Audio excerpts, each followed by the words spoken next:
बहुत सख्त गर्मी के दिन थे। एक छोटे से गांव में रहने वाला एक गरीब किसान अपने खेतों को देखकर बहुत परेशान था। महीनों से बारिश नहीं हुई थी और जमीन फटने लगी थी।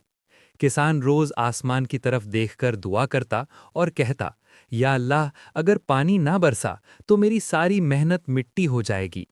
एक दिन जब वो मायूस होकर खेत में बैठा था, तभी उसे अपने सामने एक अजीब सा जानवर नजर आया। वो एक सुनहरा हिरन था, जिसकी आंखों में चमक थी और चाल में अजीब सा सुकून था। हिरन ने किसान से कहा, मैं तुम्हारे लिए बारिश ला सकता हूं, मगर बदले में मुझे तुमसे एक चीज चाहिए। किसान ने बिना सोचे समझे जवाब दिया, जो चाहो ले लेना, बस मेरे खेतों पर रहमत बरसा दो। हिरन आसमान की तरफ देखकर कुछ देर तक खड़ा रहा। थोड़ी ही देर में काले बादल जमा होने लगे और जोरों से बारिश शुरू हो गई। सूखी जमीन तर हो गई, खेत हरे हो गए और फसल लहलहाने लगी। किसान की आंखों में खुशी के आंसू आ गए और वो अल्लाह का शुक्र अदा करने लगा। अगले दिन हिरन फिर वापस आया और बड़ी नरमी से बोला, अब मुझे वही चाहिए जो तुमने वादा किया था, बस एक छोटा सा हिस्सा।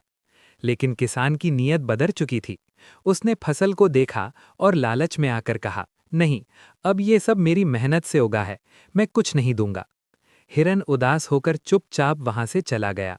उसके जाते ही कुछ दिनों बाद बारिश रुक गई, जमीन फिर सूखने लगी और फसल मुरझा गई। तब किसान को अपनी गलती का एहसास हुआ, मगर बहुत देर हो चुकी थी। वो पछताते हुए बोला, काश मैंने अपना वादा निभाया होता और लालच न किया होता।